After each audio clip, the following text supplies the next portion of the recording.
Its Chaile time is not copyrighted and is suitable for training of supervisors and managers who is involved in labor law in the workplace. Welcome to this week's edition of It is Chaile Time. I'm on my own today, going solo. My colleague Chepo Kanama is having the sniffles, so he asked to excuse himself. So previously I mentioned about this fairly complicated case I had at the CCMA about this manager. He was an area manager who was charged to appear before a disciplinary hearing for misconduct.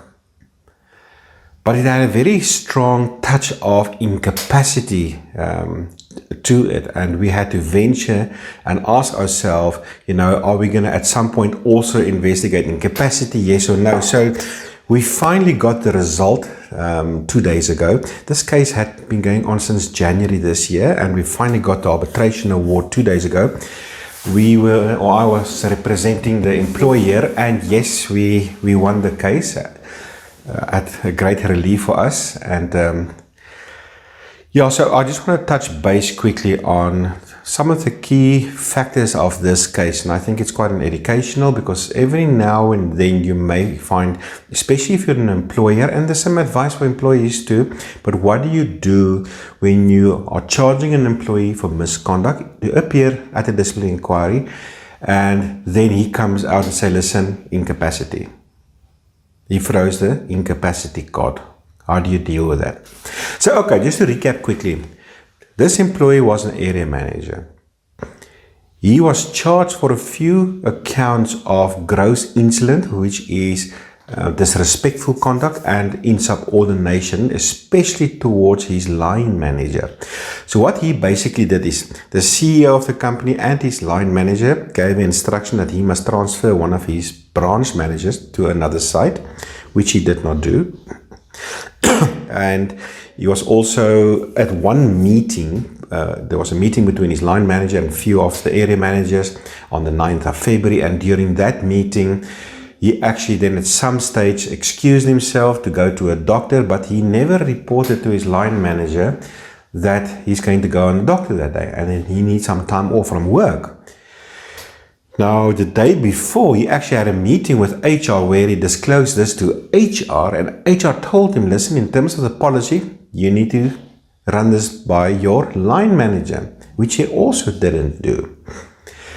Thirdly, when he took off that day, he didn't submit his sick note. Now, HR, over a period of a couple of days, phoned him, and because he was booked off, and told him, listen, please submit your doctor's note. He also didn't do that. Only like a week thereafter, he eventually did so, late in the evening. And then there was also 2 other instances of whereby in that meeting of the 9th of February, he got involved in an argument with his line manager. His line manager was doing his presentation, and then he starts arguing with his line manager. At one stage, he got up and banged his hands on the table. He left to go to the bathroom, and then he hit the bathroom wall with his fist. And also when he came back from the bathroom, he then accused his line manager of being the responsible person for him having a stroke. Like a month prior to that meeting, he had a stroke. So he's actually accusing his manager being the reason why he had a stroke. So he was basically charged for those 4-5 accounts of gross insolent conduct and gross insubordination. But this is now the thing. Most of this entire case turned around the procedure. So Chepo actually went to chair the inquiry. He was brought to task for a misconduct inquiry. And that's not all. If you think, the trouble stops there, that's not so. What was interesting is the inquiry was actually booked while he was being booked off by a doctor. He was actually on sick leave, and the disciplinary inquiry was booked for during that period of time when he was actually booked off. And secondly, he also accuses now the chairperson that the chairperson did not allow him to call witnesses. So in the arbitration, as far as the procedure is concerned, he admitted that he had a discussion with the CEO, and they had an agreement that he will come back to work to do light duties, considering he had a stroke. So he was no longer traveling and he was working from head office. So during the time when he was actually booked off, he was actually already back at work doing light duties in terms of an agreement he had with the CEO. So he was actually in breach on his own accord to the time it was booked off on the doctor's note. But yet now in arbitration, obviously he's not playing this card. How unfair can this be? I've been booked off and yet I've been subjected to a disciplinary inquiry. And also the chairperson, Chaile in the arbitration testified that, listen, and this is also on the minutes of the proceedings of the disciplinary hearing, that he actually did read him his rights, and one of those rights was that you have the right to call witnesses. And then the chairperson asked him, are you ready to proceed given the fact that you've actually been booked off? Because he told the chairperson that in the hearing, are you ready to proceed even though you're not calling witnesses? And he said, yes, he's willing to proceed without being represented because his rights was given to him. He's ready to proceed without having calling any witnesses. And the fact that he's been booked off, technically he's fine to proceed with the inquiry. So from that perspective, the Commissioner also finds there's been no unfairness from a procedural aspect in that context. There's other elements of procedural challenges also, especially when it comes to whether the process should have been misconduct incapacity. We're going to deal with that now in a moment. But as far as him being subjected to a hearing while he's been booked off, the Commissioner said, hey, out of your own accord, you entered into an agreement with the CEO, so don't blame the company or don't blame the chairperson now. So the inquiry proceeded, but during the inquiry, he then continued to say, but listen, I'm actually, I had a stroke, and he actually showed his x-rays. Sure. In the x-rays, you could see his brain before he had a stroke. It was like white. Now, I'm not a doctor, but it looks right. But after the stroke, his brain was like dark, grayish, almost black. So from a layman's perspective, I can clearly see what, listen, there's probably an issue here. But anyway, so he now was throwing the incapacity card before Chaile's, the inquiry which he was chairing. So Chaile then said, listen, we've just gone through the entire misconduct process, but okay, let's adjourn. Let us not finalize the result of the misconduct hearing. And let's give him like 10 days to find an OT report. Now that is an occupational therapist report, to see if there's any medical support to the effect as to whether he is actually incapacitated and unable or unfit to work. Sometimes these reports will say, yeah, he's fit to work, no issues, or it will say there is an issue, he's struggling from depression and anxiety disorder because of the stroke. But, the doctor may recommend light duty. Or they may say he's incapacitated, he's unfit to work. So, Chaile was asking for information from a medical practitioner, more particularly from an occupational therapist around those lines. And he specifically asked for a written submission by the employee to him in terms of the questions that you will typically ask regarding incapacity, like, do you actually regard yourself as incapacitated, yes or no? If so, do you need time off? If so, how long? Are there any alternative employment that you will be amenable to, or amendments to your terms and conditions of employment? And simultaneously, you also ask the employer, they can also make submissions to him in this regard. Now, interesting is during this 10-day window, he never submitted the report. So there's actually no report that, that can clarify as to whether he's incapacitated or not. Now, he did submit a lot of, even during the disciplinary inquiry, he submitted a lot of doctor's notes, basically saying he's suffering from depression, he's suffering from anxiety disorder. One of the notes even say that, because of his stroke, he's suffering from a personality disorder, But there's nothing that pertinently states that he's incapacitated. Now, the issue in incapacity is your ability to perform according to your contractual obligation. And that's a difference between misconduct and incapacity. Misconduct is almost like an attitude problem. You've done something wrong. Incapacity, whether it is for medical reasons or for poor performance, relates to your ability or inability to adhere to your contractual obligations. So we were specifically looking for that kind of report from a medical practitioner to say, listen, hey, the anxiety disorder or personality disorders or depression results in this man to be incapacitated. He is no longer fit to work, or he is fit to work but not in his current position, therefore we recommend light duty. Now just keep in mind here, if you are somebody who chairs a discipline hearing or are responsible for IR in a company, just the fact that somebody's got depression does not mean he can't be held accountable for his actions. I read a case sometime from the Labour Court where the judge actually stated that most South Africans are suffering from some kind of depression anyway. So are we now saying they can't work? No. So typically, what we are looking for, the kind of depression that impairs your cognitive and your cognitive abilities. In other words, your ability to respond to data you receive through your senses in a reasonable way. So those kind of people, they typically can't be held accountable for their own actions. So that is typically what you will be looking for, a report down those lines. But it wasn't forthcoming. Also interesting is that he made written submissions, but he didn't answer the questions. He didn't actually say, and that's actually bizarre. This is a case whereby somebody raised the incapacity card in the hearing, but when you pertinently confront him and ask him, tell me in writing if you regard yourself as incapacitated. He couldn't do it. So he did not do that. He didn't actually ask for more time off whatsoever. He didn't actually say, yes, I will be open for a different position in the company. Obviously not, because, not obviously not, but I suppose in the back of his mind, the lingering question is what happens to my salaries? You're obviously going to reduce that, you see.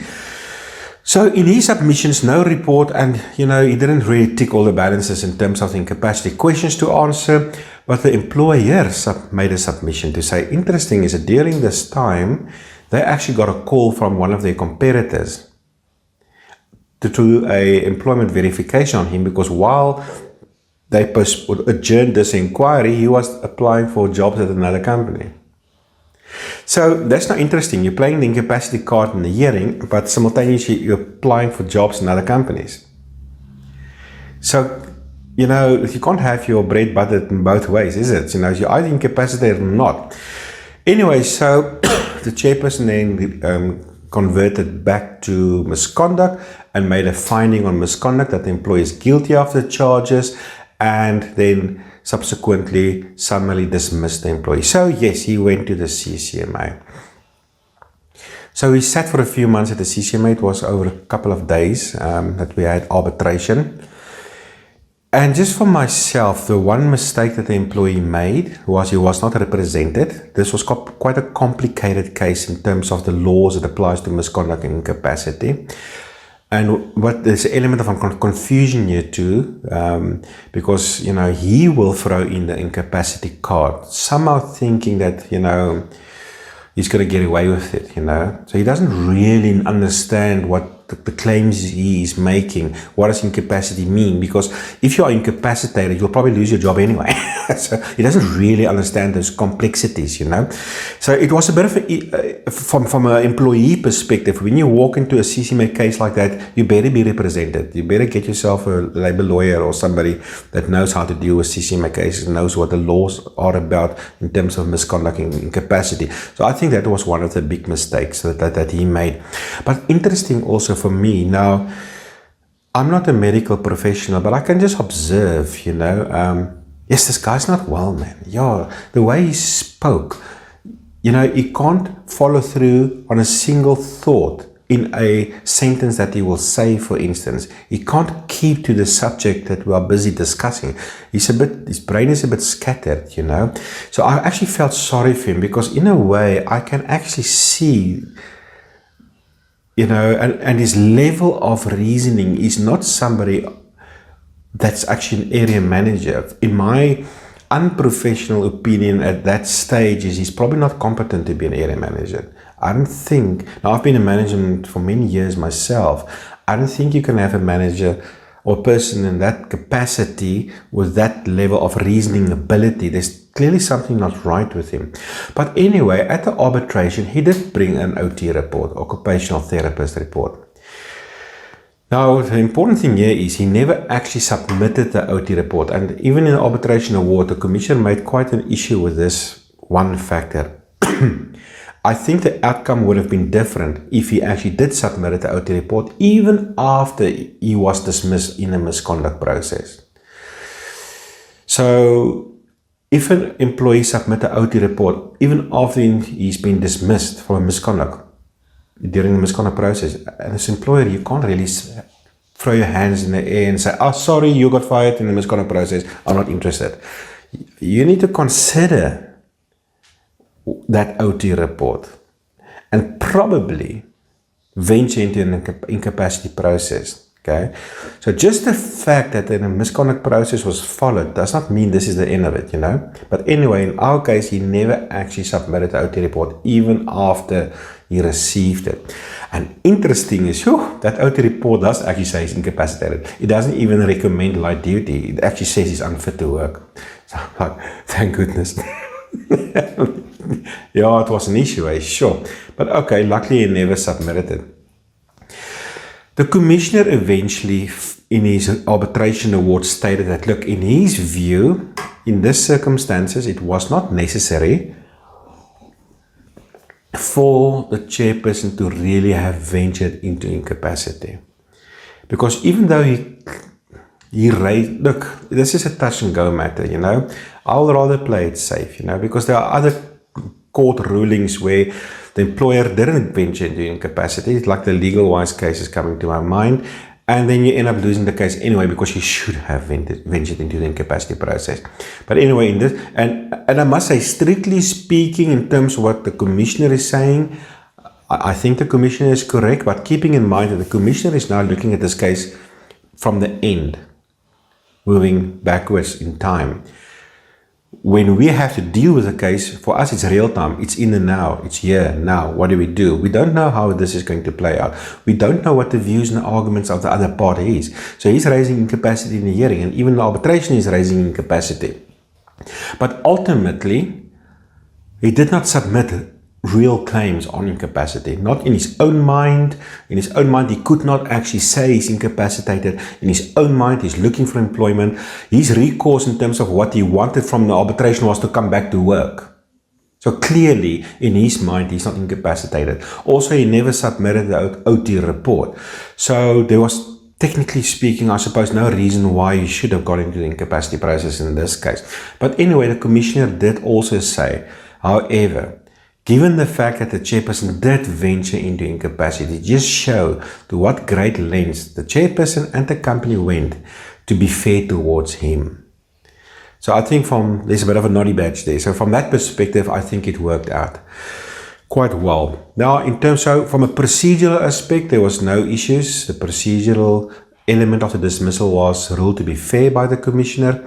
Substantively, look, the employee was clearly guilty of the misconduct. During cross-examination on some of these matters, the employee actually admitted guilt, and he also had a bit of a dishonest defense. He said that why he couldn't submit the doctor's note at first is because the doctor couldn't give it to him, because the doctor had an internet connectivity issue, therefore the doctor couldn't email him the doctor's note. But strangely though, in the minutes of the hearing, the disciplinary hearing, when he was cross-questioned on this very issue, his initial response was he did receive the doctor's note, but he didn't have a scanner at his house, so he couldn't scan it and send it to the company. So you could see he was now having a dishonest defense here, and the commissioner picked up on that, and the commissioner did not appreciate that. So that actually counted against him.